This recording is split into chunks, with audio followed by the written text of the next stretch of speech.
আসসালামু আলাইকুম, কেমন আছেন সবাই? আজকে আমি আপনাদের একটা মিনি পেইন্টিং করে দেখাবো। আর তার জন্য আমি আমার পোস্টার কালারের এই ৪ টা শেড নিয়ে নিয়েছি।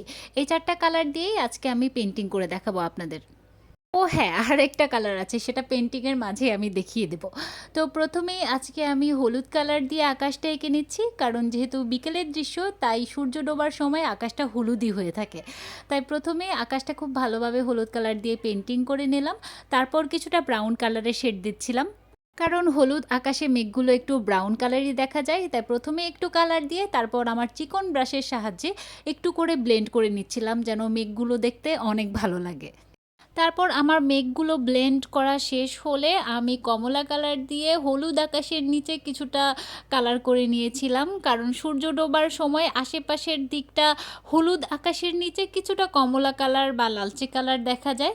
তারপর যেহেতু ল্যান্ডস্কেপ পেইন্টিং, তাই নিচের দিকে আমি যেই মাঠের দিকটা সেই দিকে আমি কালো কালার দিয়ে পেইন্টিং করে নিচ্ছিলাম উঁচু নিচু করে। কালো কালার দেওয়ার কারণ হচ্ছে সূর্য ডোবার সময়ে মাঠের দিকটা একটু ডার্ক কালারই লাগে, তো কালোর উপরে আমি আবার ডার্ক গ্রিন কালারের একটা শেড দিয়ে নিয়েছিলাম। তারপর শুকিয়ে যাওয়ার পর আমি আরেকটু লাইট কালারের একটা গ্রিন শেড ইউজ করেছিলাম, যেটার কারণে যেন বোঝা যায় যে মাঠের মধ্যে কিছুটা ঘাস আছে। আর সূর্য ডোবার সময় কালারগুলো ঠিক এমনই হয় মাঠের মধ্যে, তো সেভাবেই আমি আঁকার চেষ্টা করেছি। তারপর আমি ভালো করে একটু হালকা করে ব্লেন্ড করে নিয়েছিলাম। দেখেন শেডটা দেখতে কি সুন্দর লাগছে।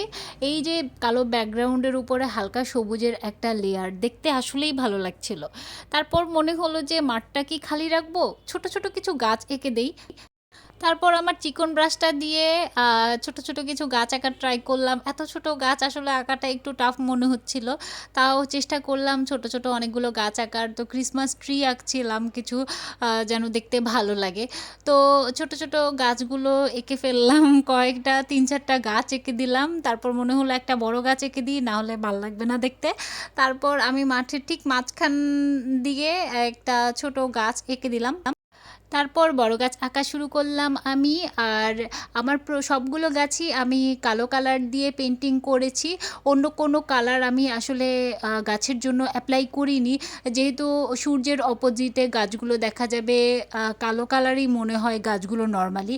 তো সেই জন্য আমি কালো কালার দিয়েই পেন্টিং করেছি। প্রথমে কিছু ডালপালা এঁকে তারপর ব্রাশের মাথা দিয়ে ছোপ ছোপ দিয়ে আমি গাছটা এঁকে শেষ করলাম।